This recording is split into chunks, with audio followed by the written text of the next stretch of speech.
Hello my dear students, welcome to DKB pharma guidance. एक बार फिर आप लोगों के बीच एक नई सीरीज के साथ। और वो नया सीरीज क्या है कि जैसा कि हम सब लोग जानते हैं कि डिप्लोमा इन फार्मेसी के जो बच्चे फाइनल ईयर में एग्जाम दिए हैं उनको रजिस्ट्रेशन करने के लिए फार्मेसी काउंसिल ऑफ इंडिया में एग्जिट एग्जाम देना जरूरी है।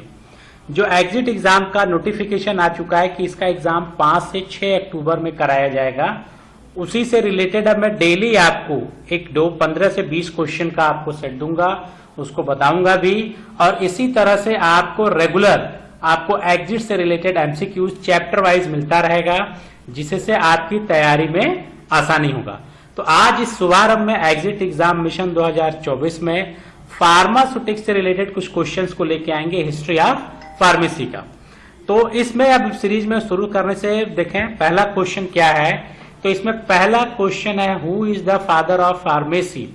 फादर ऑफ फार्मेसी कौन है? तो यहां पे फादर ऑफ फार्मेसी को अगर देखें कौन है तो इस क्वेश्चन का आंसर आपको मिलेगा गैलन को फादर ऑफ फार्मेसी कहा जाता है।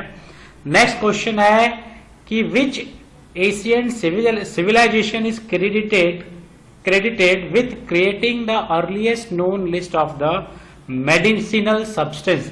किस सिविलाइजेशन को पुरानी सभ्यता में दिया जाता है जहां पे सबसे पहले मेडिसिनल सब्सटेंस को क्रिएट किया गया? तो इसका ऑप्शन आपको इजिप्ट यानी ए, इसका करेक्ट आंसर होगा ए, इजिप्टियन। अब नेक्स्ट क्वेश्चन देखें क्या है, who is the father of Indian pharmacy education. तो father of Indian pharmacy education की बात करें तो BML सर्राफ, महादेवलाल सर्राफ, जिन्होंने फार्मेसी एजुकेशन इंडिया में स्टार्ट किया था। फार्मा एजुकेशन जो था उन्होंने इंडिया में स्टार्ट किया था BHU बनारस हिंदू यूनिवर्सिटी से, इसलिए इनको कहा जाता है फादर ऑफ इंडियन फार्मेसी। और ये सबसे इंपॉर्टेंट क्वेश्चन है, अगर आप कोई भी कॉम्पिटिटिव एग्जामिनेशन देते हैं तो उसमें से 8 कॉम्पिटिटिव एग्जामिनेशन में क्वेश्चन पूछा जाता है, who is the father of Indian pharmacy education.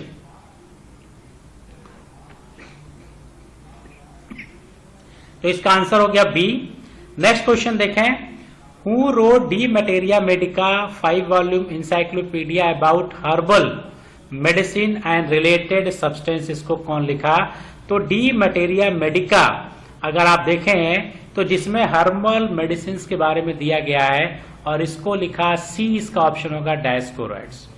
तो इसका ऑप्शन हो गया सी। नेक्स्ट क्वेश्चन देखा क्या है, 5वां क्वेश्चन देखा जाए क्या है। तो 5वां क्वेश्चन है, drug inquiry committee DEC is also known as. तो ड्रग इंक्वायरी कमेटी को दूसरा नाम क्या है ये पूछा जा रहा है। तो ड्रग इंक्वायरी कमेटी के जो चेयरमैन थे वो RN चोपड़ा थे, रामनाथ चोपड़ा। तो ये RN चोपड़ा इसके कमेटी के चेयरमैन थे, इसलिए इस कमेटी का नाम ही है चोपड़ा कमेटी। बी ऑप्शन इसका करेक्ट होगा। जो इंडिया में ड्रग की सिचुएशन क्या है उसको जानने के लिए ड्रग इंक्वायरी कमेटी बनाई थी। ये भी बहुत इंपॉर्टेंट क्वेश्चन है, ड्रग इंक्वायरी कमेटी, और इसका ऑप्शन आपको मिलेगा बी, चोपड़ा कमेटी। छठा क्वेश्चन है, the term pharmacy is derived from which language. ये क्वेश्चन बहुत पूछा जाता है। तो ये जो फार्मेसी है फार्माकॉन से डेराइव किया गया है, फार्माकॉन, और ये आता है आपका ग्रीक वर्ड से, यानी इसका ऑप्शन होगा ए, ग्रीक वर्ड। ठीक, तो ये हो गया Greek word. 6 question. 7th question देखें, who is the chairman of drug inquiry committee. अभी मैंने बताया ड्रग इंक्वायरी कमेटी के चेयरमैन कर्नल RN चोपड़ा, जिनके नाम पे ही रखा गया चोपड़ा कमेटी। तो ड्रग इंक्वायरी कमेटी से 2 क्वेश्चन आपको इसी तरह से मिल गए कि ड्रग इंक्वायरी कमेटी का दूसरा नाम क्या, ड्रग इंक्वायरी कमेटी के चेयरमैन कौन है? तो ऑप्शन हो गया colonel RN Chopra. Next question है, which scientist is known as developing the small pox vaccine. को किसने? तो बड़ा कॉमन क्वेश्चन है, एडवर्ड जेनर ने किया था। तो ऑप्शन बी आपके 8वें क्वेश्चन का होगा। 9th क्वेश्चन है कि द टेक्स्ट सुश्रुत संहिता, ठीक, which is the foundational work in the field of surgery and pharmacy was written by. तो देखिए चरक संहिता और सुश्रुत संहिता 2 आता है, तो नाम ही है सुश्रुता। तो ये नाम है कि सुश्रुत संहिता, यानी जिन्होंने लिखा भी होगा सुश्रुत ने, इसका ऑप्शन होगा बी, सुश्रुत। चरक संहिता अगर होता कि चरक संहिता किसने लिखा तो चरक आ जाते, लेकिन सुश्रुत संहिता पूछ रहा है तो सुश्रुत संहिता यानी बी, और इसका ऑप्शन होगा बी, करेक्ट आंसर होगा इसका बी। ठीक है, तो 9th क्वेश्चन का आंसर हो गया B.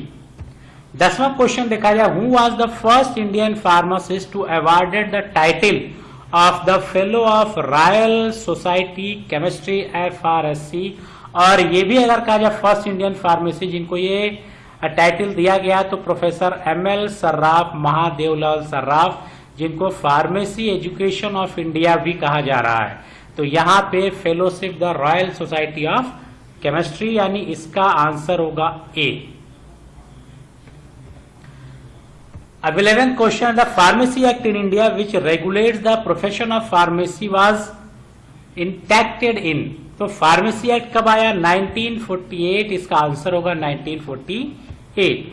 The first pharmacy college in India, the Banaras university यानी BHU college of pharmacy was established in. कब एस्टैब्लिश्ड हुआ ये आपको बताना पड़ेगा, कब एस्टैब्लिश्ड हुआ।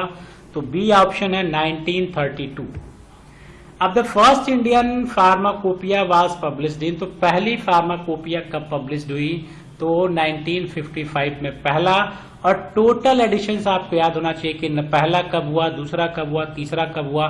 तो ज्यादातर फर्स्ट एडिशन पूछा जाता है 1955, और लेटेस्ट एडिशन कब हुआ। तो अभी आपका जो आज के डेट की बात करें तो 2022 आपका लेटेस्ट है आपका।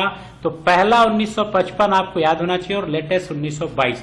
वैसे तो आपको सारा सीरीज याद होना चाहिए, 1 2 3 4 5 6 8 9 सीरीज आपको पूरी याद होनी चाहिए कि 55 66 85 96 इस तरह से आपको याद होना चाहिए कि पहला 55, फिर 66, फिर 85, फिर 96, फिर इसी तरह से 7 10 14, फिर 18 और फिर 22। 1 2 3 4 5 6 7 8 9, टोटल 9 एडिशन अभी तक पब्लिश हो चुके हैं। ये सब आपको आना चाहिए, लेकिन फर्स्ट एंड लास्ट तो आप लोगों को आना ही चाहिए। ठीक है, तो ये हो गया 13वां क्वेश्चन का आंसर हो गया बी। 14th क्वेश्चन है, central drug research institute situated at CDRI कहां पे है?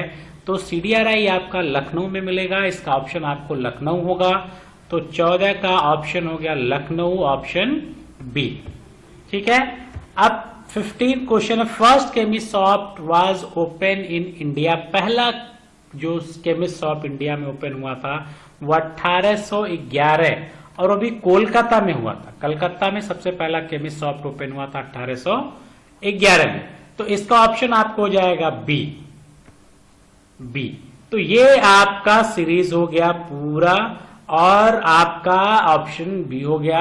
तो इसी तरह से डेली एग्जिट एग्जाम का डोज आपको 15 से 20 क्वेश्चंस का आपको मैं दूंगा सब्जेक्ट वाइज। तो सबसे पहले हम लोग फार्मास्यूटिक्स की तरफ चलेंगे, फार्मास्यूटिक्स देखेंगे, फिर इसी तरह से और को आएंगे, ताकि 5 से 6 अक्टूबर को जो एग्जाम होने वाला, जैसे ही इसका कोई नोटिफिकेशन आएगा आपको मैं बहुत ही ब्रॉड लेवल पे तैयारी कराऊंगा, जिससे आप एग्जिट एग्जामिनेशन को क्वालिफाई कर लेंगे। तो ये जो सीरीज मैंने शुरू किया है, इस सीरीज को अगर आपका रिस्पांस मिलेगा तो इसको और अच्छे तरीके से और एलोबरेट तरीके से इसको आप लोगों के सामने लेके आऊंगा, ताकि आप एग्जिट एग्जाम की तैयारी अच्छे से। तो कल फिर इसी तरह से 15 से 20 क्वेश्चन का सेट आप लोग को दूंगा, जिससे आप आपकी एग्जिट एग्जामिनेशन की तैयारी अच्छे से हो पाए। Okay, thank you.